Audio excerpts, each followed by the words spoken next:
Okay, guys, just before we get started here, I just want you to know that from now on, whenever me and Alex swap back and forth on these Aussie Canuck podcast subjects, whenever it's something Canadian, Alex will be pretty much in control of the show.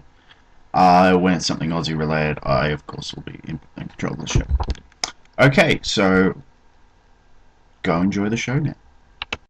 That's not a podcast. This is a podcast.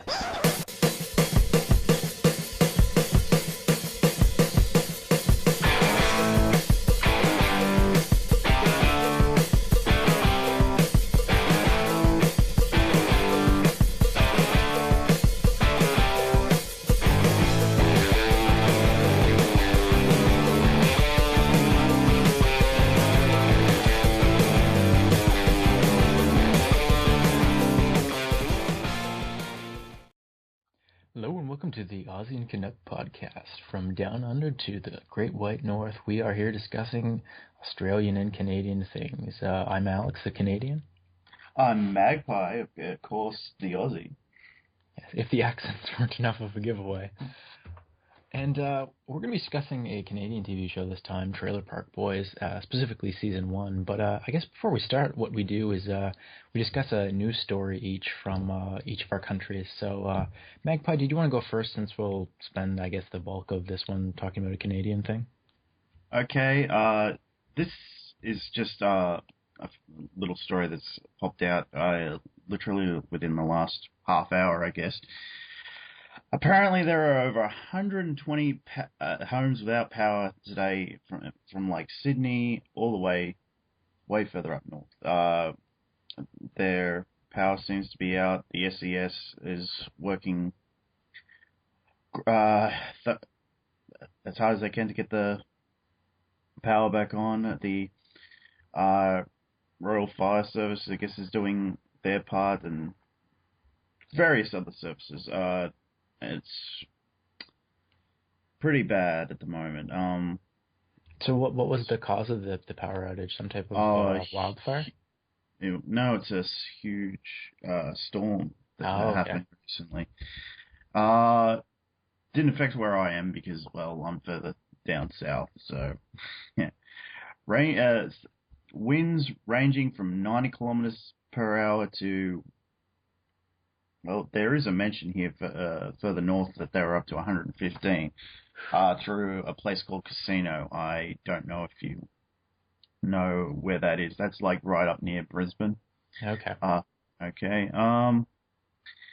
Yeah. So it's been it was a pretty strong winds. I think I'm surprised they didn't classify it as a cyclone or something. It's pretty close to that.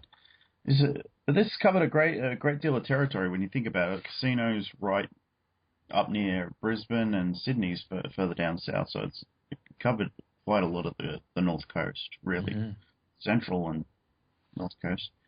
So yeah, I hope these families get their power back soon. And 120 homes, I'm surprised it's that low, considering the area that we're talking about covering. It's it's pretty bad. Yeah. My news was of the more, I guess, celebrity-focused kind of thing. Idiot mayor of Toronto, Rob Ford. I guess him and his brother have been in California doing this circuit for all sorts of late-night shows and stuff, and they're throwing some big fit because Kevin Spacey wouldn't meet with them, and just silly. I don't get how he can still be in office there in Toronto, but evidently he wants to run again for re-election. But Olivia Chow is going to be running, which is really interesting. She's one of the big MPs within the New Democratic Party. Her late husband, Jack Layton, was the head of the party until he passed away just a couple years ago. And I guess she's getting back into municipal politics. They were both big into the local stuff in Toronto earlier in their political careers. So I guess it's sort of a return to form. But somebody needs to oust out this jackass who's just an embarrassment. But hopefully she can pull it off. Yeah. Okay. Cool. But into Trailer Park Boys. This was I guess technically my choice, but it was sort of your choice for Canadian thing this time. Trailer Park Boys was a comedy show that ran for 7 seasons. And it was on Showcase Network, which is sort of an interesting story, I guess. They pitched it around to like every channel, but Showcase and was the one that ended up saying yes. Now Showcase is sort of a small cable network up here. They are nationwide, but at least in the early days, they weren't really, really big, and the bulk of what they aired was like, softcore porn stuff at like 9 or 10 o'clock at night. It was all really, really weird stuff on that channel, but they took a chance on this comedy show, and it became this huge, phenomena here and abroad as well. It even, has, I guess, a lot of followers in the States. But were you familiar at all with the show in Australia?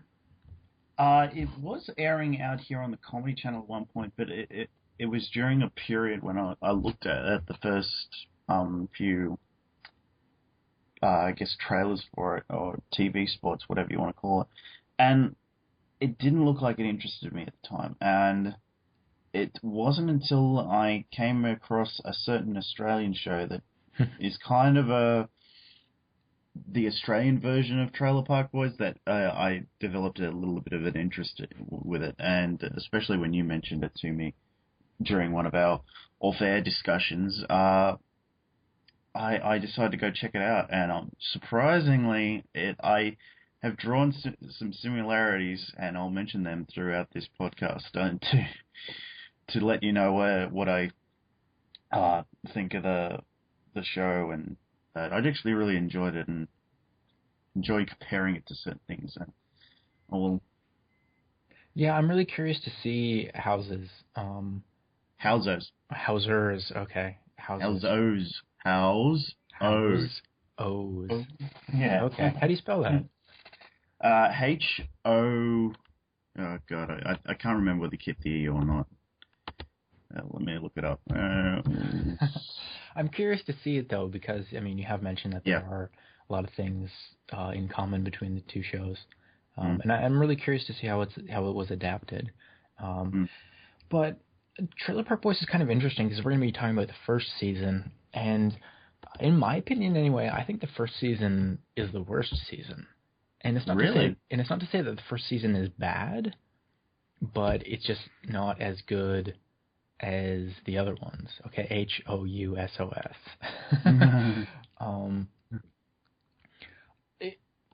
The show, I guess, actually grew from a movie that they made that was in black and white, and they kind of spun it off into this show. Now, the show and the movies sort of share a loose continuity, and some of the stuff that was in the movie they changed for the show, and the show has always, all throughout its run, basically had kind of loose continuity with itself. They changed things a lot, and the backstory a lot, 'cause there will be, if you remember in one of the earlier episodes, like I think in the very first one, when Ricky and Julian return to the trailer park, they meet Randy for the first time, and it is like they're meeting him for the first time, but then later on in the show they establish that like they went to school with him and were friends when they were kids. So a lot of stuff changes, but I guess we should sort of maybe get into what the show is about, and it's basically about Julian and Ricky and Bubbles more so later on, and they're kind of these small-time criminals who live in a trailer park and constantly go to jail, and that's basically how every season begins and ends. It begins with them getting out of jail and it ends with them going back to jail, which is kind of an interesting, little device to sort of frame it, because they're always trying to pull off some sort of scheme, and it inevitably doesn't work out for them. But it's set in the East Coast, in Nova Scotia, which is kind of interesting, and the accents really come through. my grandmother's from New Brunswick, so out that way, and she says certain things certain ways, and I've kind of picked up on that. And I think through watching this show, I've picked up saying my accent has maybe gotten a little bit thicker. But I guess, what was your first impression of the show? Really, like, did you like it? Did you like it better than Houseos? No, I'm sorry, I can't say I like it better than Houses, but I did enjoy it because I was like watching it initially, and I'm like, this is supposed to be like Houses. It doesn't seem that way, but the more episodes I watched, I was like, oh, okay, so it probably gets more like that at Houses later on, but because there is no real Julian character in Houses, but there is plenty of like Ricky's. I don't think there's a Bubbles, but there's definitely a Lucy, Sarah, and more recently, guess there has been some of those T and J Rock characters. Oh, there's there yeah, but I guess the Leahy character, and there is kind of that character there, but I don't know. Yeah, it's not really, I guess, a one-to-one adaptation. No, definitely not. I think the creator of that, I'm sorry, I forget his name. I should have had that set up here as well, but I think he watched it and then said, okay, I can take certain elements of this and then adapt it. But because it's a very different setting, as I've told you. But with this, I really like the Julian character quite a lot because there's this movie called Oscar, which is about a guy. He's a gangster and he's trying to go straight. And I just saw some similarities between him because Julian, by the second episode, is sort of like, I'm leaving. I'm not coming back. I'm going to leave. But he keeps getting pulled into all these crazy situations with Ricky, and it's just to help his friend out. And I can see a little that there is a thing about that I find very Australian because friendship is very important over here. I guess it is everywhere, but there is something a little bit noble over here about going and helping out a friend. And I really did. Sorry to skip ahead, but I love the way the final part of the story ends with the situation at the wedding. I guess we'll get to that. Mm-hmm. Well, it's kind of interesting that you bring up the Julian character, and that he's definitely the main character in the first season, and that changes as time goes on. Ricky sort of more becomes the main character. I think what they tried to do in the beginning was say, like, Julian is the most normal one in a way, and so he should be sort of the center and sort of the straight man kind of character. But he's also, the one who's planning all the crimes and stuff, so like that doesn't really work. And so as the show went on, Ricky kind of became more of the center, but it sort of became more of a, I guess, like a three-man ensemble sort of a thing between Ricky and Julian and Bubbles, because Bubbles is nowhere near, the size of a character in the first season as he is later on. Oh, okay. Because I got that, like, he's the one that they usually put front and center on the posters, so I imagine later on he was going to get a bigger role. Mm-hmm. It's sort of interesting too, and that there is a lot of subtext that goes on between Julian and Lucy, and they sort of imply, even going back to this first season, that it's actually Julian who is Trinity's father and not Ricky. And it's always interesting all throughout the show how Julian just doesn't have any interest in Lucy at all, and he's always trying to, fix things up between Ricky and her, to try and basically keep her away from him. And that is a big focus of this first season, definitely. Yeah, it definitely is. It's also kind of interesting that you bring up the whole friendship side of it too, and that is basically a big theme of the show.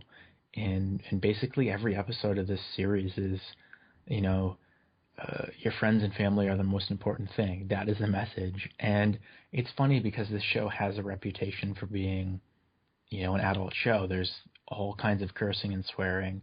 There's drug use, drug selling. There's some violence and gunplay and stuff.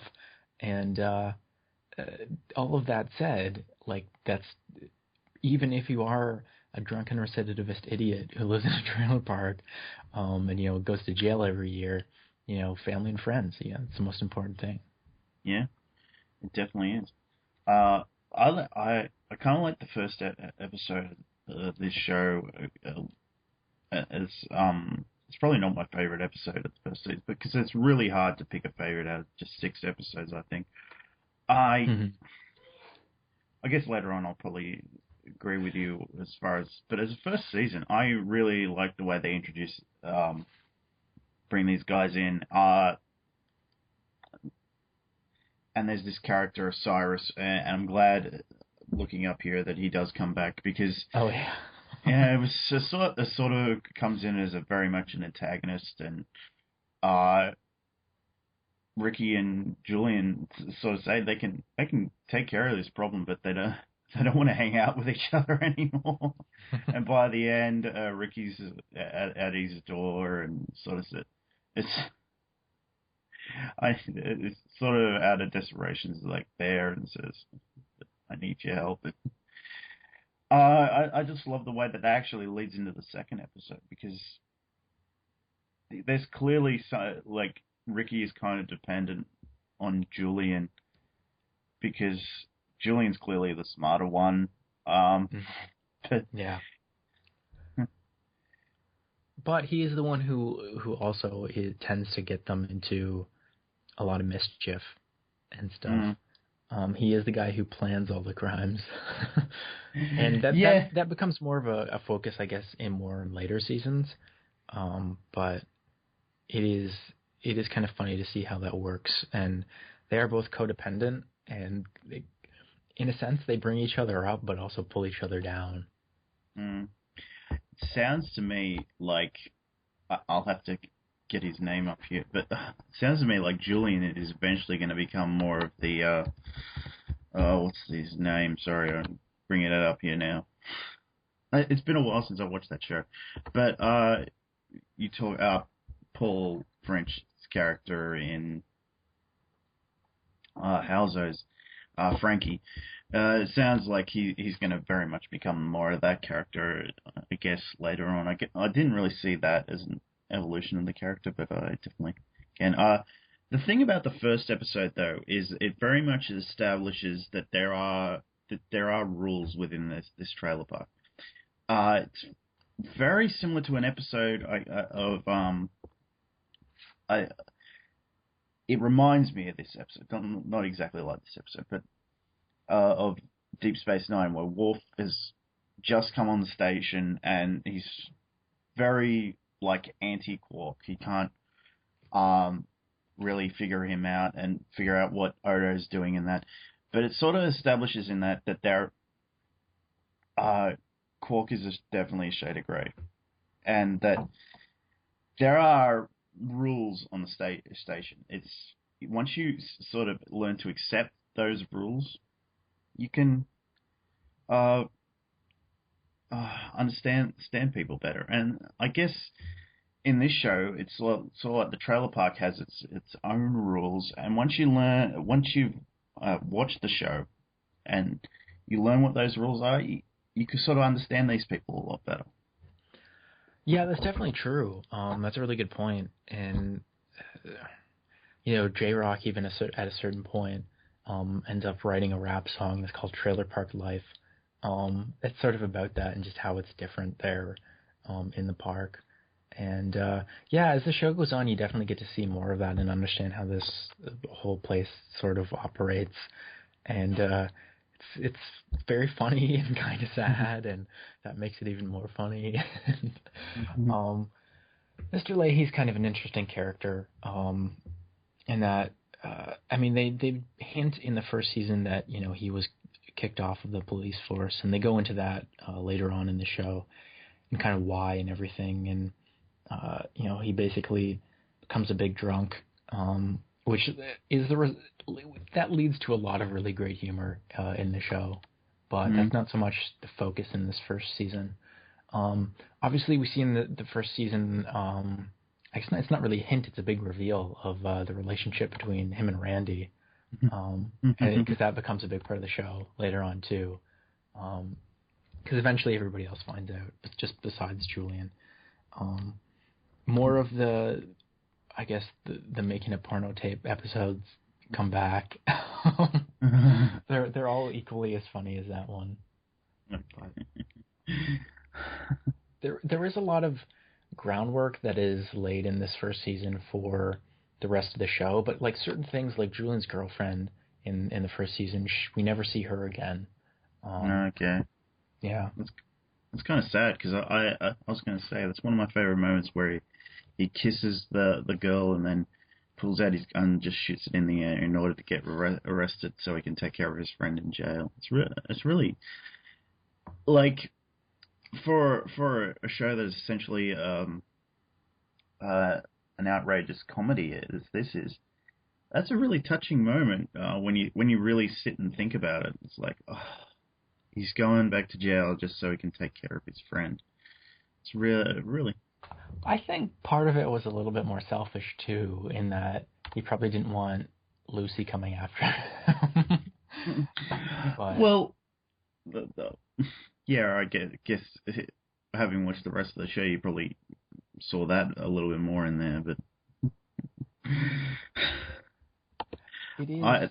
it is funny how, yeah, he does always try and do the right thing and stuff, even if it's often the wrong way. Of, you know, he's gonna help people out in the trailer park, but, you know, he's gonna also steal, you know, presents out of people's cars at Christmas time and stuff. Oh, I do see that, but it's I just see it as, well, they have their own set of rules, and I don't. As far as this first season goes, I don't see them going around and stealing from their own, really. No, they don't typically, unless it's like Leahy and Randy. See,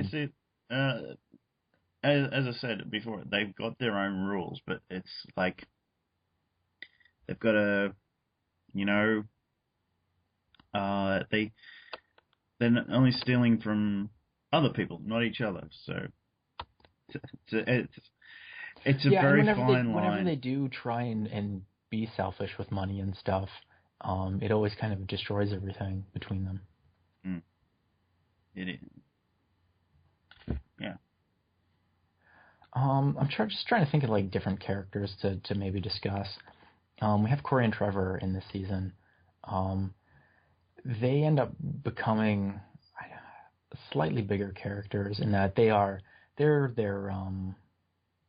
I guess, like, they're their patsies. They're the guys who always take the fall for them, and stuff. And Ricky just totally abuses them and treats them like dogs, basically.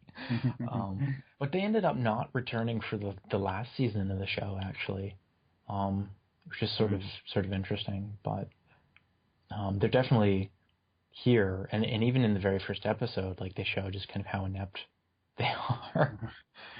Yeah, I would definitely compare them to the Dazza character. Well, one of the Dazza, because there's two Dazza characters in Houseos. Ironically, they're both related. Because he's very inept in that show. But yeah, he's sort of Frankie's patsy in that. But it's really interesting that I read here that they had creative differences with the show, and that's why they left. But I really didn't see much of them in this show. They do tell a story about Ricky crashing the garbage truck, Mm-hmm. and they sort of let Cyrus take over Julian's trailer, and that's about it. I didn't really remember much else of them in this first season. I guess they get developed more later on.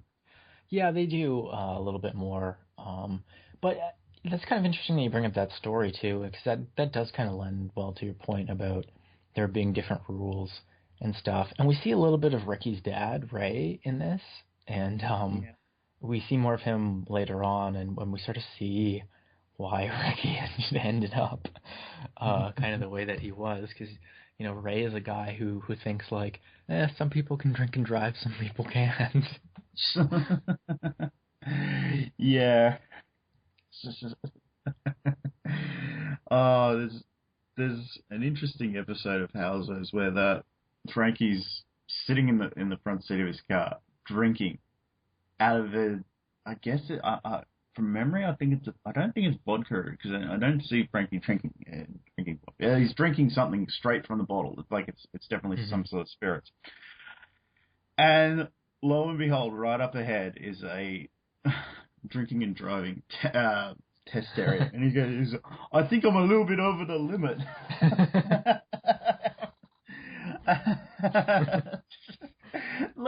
No, let alone he's got this. It's not a little bottle either. It's this huge bottle. Oh, I won't tell the rest of what happens there, but I can definitely see, like, the more we talk about it, the more I realize the similarities between these two shows. But Ray, wasn't it you were saying? He's really quite interesting.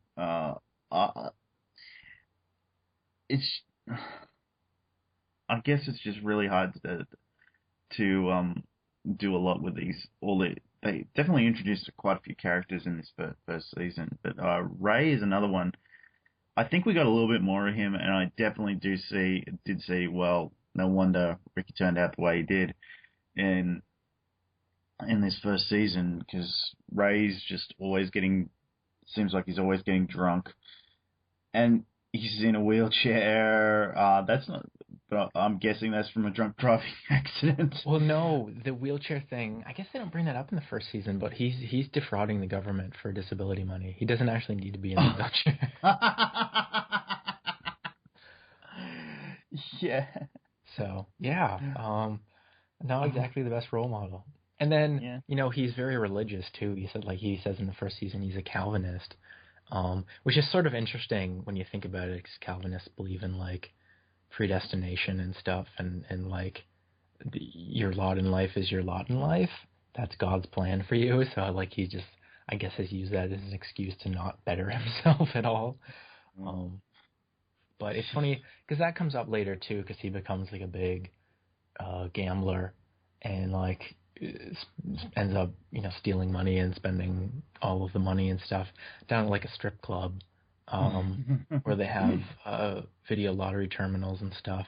And it's funny because he ends up going to jail at a certain point later in the show, and Julian's talking to him in jail, and Julian was sent to bail him out, but he's not going to, because I won't get too far into it, but Ray says, like, you're supposed to help your friends, where it says that in the Bible. And then Julian's like, does it say anything in the Bible about, becoming a compulsive gambler and getting drunk and going to strip clubs?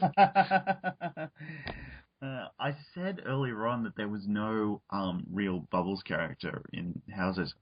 I am so stupid. There is. I just want my viewers to know that I'm not completely stupid. There is kind of a Bubbles character in this, in Daz's, I guess. It's his stepfather, Reg, but he's nowhere as developed or as respected as Bubbles is, because I was actually really surprised that Yeah, Bubbles is kind of respected. Reg is they just they treat him like he's normal, and I really appreciate that. And Julian even goes and sits and talks with him about and trying to get some advice. That's another sweet moment, which is so surprising about such an outrageous comedy that it does have these sweet moments in it. It's just like you always get caught up in the scams and the robberies and all that, but it's really quite good show. I really did enjoy it. That's kind of the funny thing is, it is this big family. It's the best family show that like isn't appropriate for the whole family. It does have this nice, cool, good message behind it. I wasn't expecting to enjoy it as much as I did, but I think you'll really get a kick out of the further seasons as well. Yeah. Second season has Ellen Page in it, and I know you're a big fan of hers. Yeah. Too bad I can't have her now that she's gay. She's always been. I know, but at least before I knew, I could pretend. You can still pretend, I guess. I don't think your actual chances have probably changed. Yeah, I know. I'm kidding. Funniest moment you thought in this season? Well, yeah, it definitely has to be. Ricky and Julian are going through this tunnel to meet up with this guy, and the camera crew is right there, and the guy they're meeting starts shooting at them because they brought the camera crew with them, and they end up shooting back. But Julian, as always, has still got his rum or bourbon and coke in his hand, and still shooting back. And Yeah, I'm just like, he still can't put the drink down. he's always got the rum and coke. Oh, sorry. I just find that's so funny that he won't put down his drink. He's always like drinking. Yeah, I think my favorite moment was when they went and they did the robbery to get the ring, and then they get pulled over, and it's the whole gym trick. Oh yeah. And Ricky he is like a superhero when it comes to getting away from the cops and tricking the cops, and he pulls the old Jim trick, and that's if you get pulled over, you say, "Oh, do you know Jim?" Because everybody knows somebody named Jim. So they basically get off scot-free. And then Ricky pushes it even further and asks the guy for a smoke. Yeah, that is a funny moment. I think both of them are from the same episode. I think so. Yeah, I think you're right. But I'm trying to think now. Julian's not grandmother.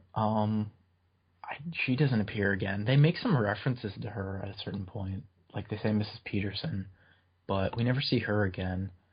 We never see Des and Levi again. We do see Sam Losco, the veterinarian. He makes some really funny appearances later on. Okay. They keep calling him the caveman, and there are all these hilarious caveman jokes. Yeah. But yeah, all in all, this season is good. I don't think it's as funny as the show would become. I think season 2 is even better. Season 3 is better than 2. I think season 4 is the best. Season 5 is pretty good. Season 6 is pretty good, and season 7's pretty good. Even I think when the show was past its prime, unlike a lot of shows, it still managed to be really, really good. I'm thinking of kind of another Canadian sitcom, which we might do at some point, called Corner Gas, and that was a huge show here as well.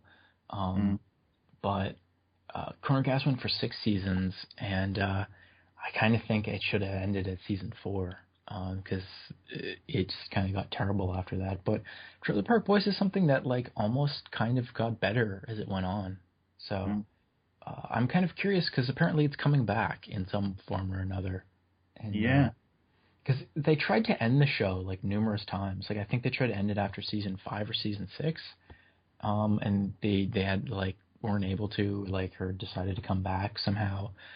And then they ended it for season 7, and then after that they came back for like a TV special, and then another movie, and then apparently there's a 3rd movie coming out, and that's going to lead into the new show. So I don't know. It's like they can't get away from it because they're so sort of typecast in these roles. Yeah. That they can't really escape it, even if they try to. Because I think that they did try and do another television show at a certain point, but I think one of the other guys who was in that show ended up passing away. So just another wrench in the mix. But I guess it's coming back. Okay, because it's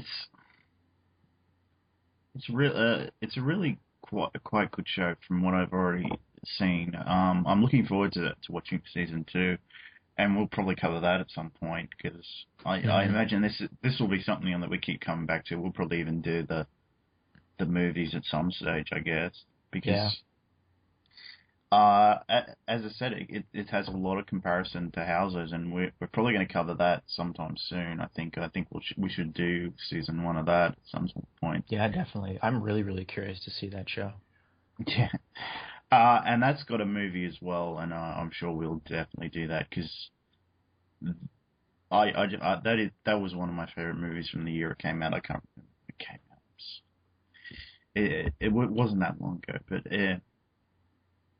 I spent ages waiting for it, and I'm currently waiting for season 3 of Houses to come on because they have such long breaks these days between Australian TV shows. But should we do best episode of the first season, worst episode of the first season? I think we should. Yeah, sure. One.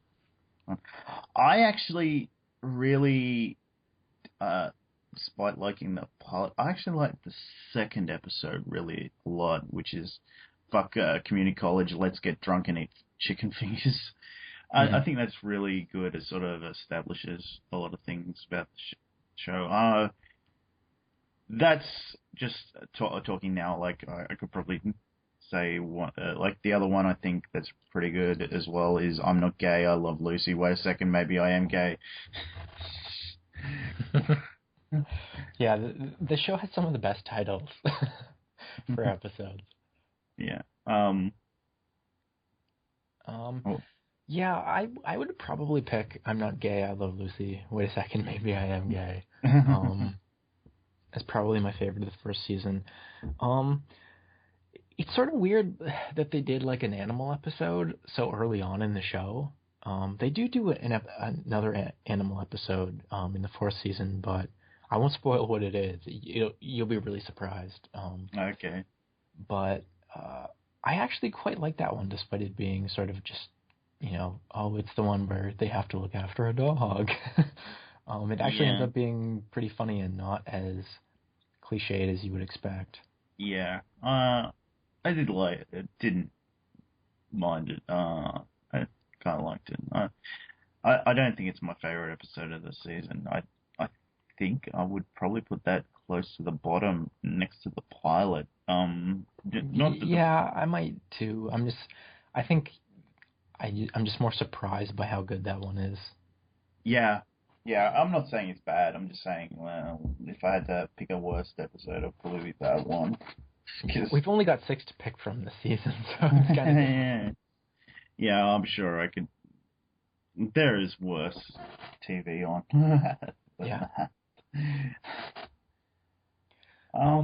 Where would you place Mr. Leahy's Got My Porno Tape?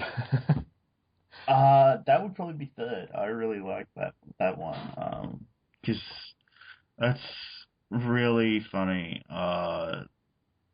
It's funny too. Like I like how Ricky actually picks up on the irony of it, of how he's trying to get money so that he can help his family, and the only way he seems to be able to do that is to make a porno tape with J-Rock, or for J-Rock, and the irony is if Lucy was there with Sia, she wouldn't want to be with him. Yeah, irony. That was really quite good for something so ridiculous. They managed to pull it off, and in a weird, bizarre way, kind of make it sweet. Mm-hmm.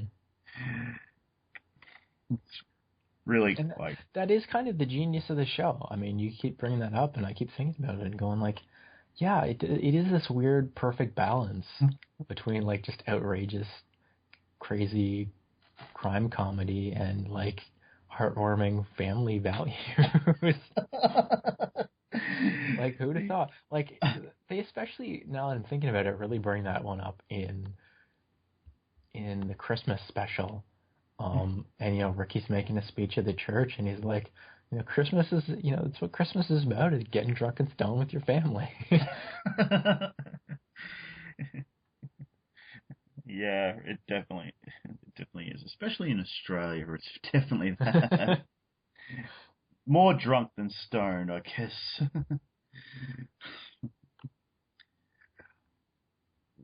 We got the balance here, I think.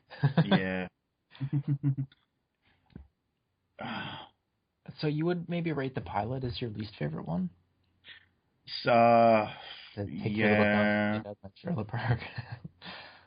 Yeah, only because not a lot is really done in that one. There is still character development in that one. As I said, it really does pick up in the second episode, but it's just I think there should have been a little. I'm hoping there's more done with Cyrus later on. It's just like, here's this antagonist and we've got to take him down, and he sort of just drives away, and I'm like, oh, that was kind of weak. But I did like the moment with him and Julian, where Julian takes the gun and point it and says, "Go ahead, shoot me. Go ahead, shoot me. Go ahead, go ahead." And then it's like, he won't pull the trigger because he knows Cyrus is just going to pussy out. Mm-hmm. And it's just because also we don't really have until the very end that sweet moment that I think makes the show really good. It's really weird that it.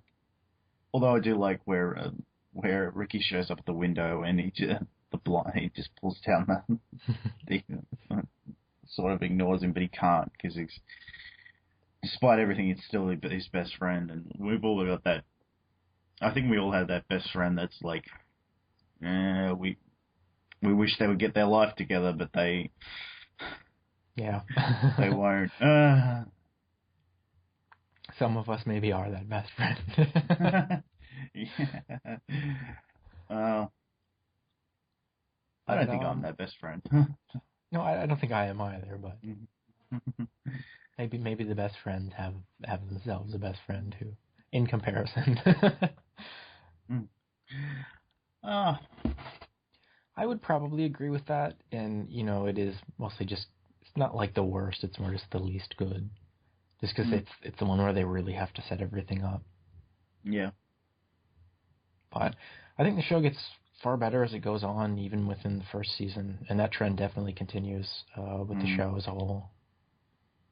Yeah, I agree. I really can't wait. I really can't wait to watch and discuss season 2. I'm not sure when we're going to be able to do that though. Yeah, we're pretty booked up. Yeah. Going forward, which is good. There's a lot of great stuff to cover. Yeah, I'm looking forward to what you have picked for your next turn. I'm really looking forward to what I have picked for next time, and or I guess what we'll call my birthday special that I'm sure we're gonna talk about at some point. But you'll have to wait until we announce that. Yeah, just really going to enjoy talking about this show more often because like despite how short everything is, like we're not talking about 20 episodes here. We're only talking about 6, and yeah, and they're each only half an hour too. So. Yeah, it's not like Sherlock, which we talked about last time, where it's like it's 3 episodes, but they're each like an hour and a half long. These are like 6 half-hour episodes, and it's just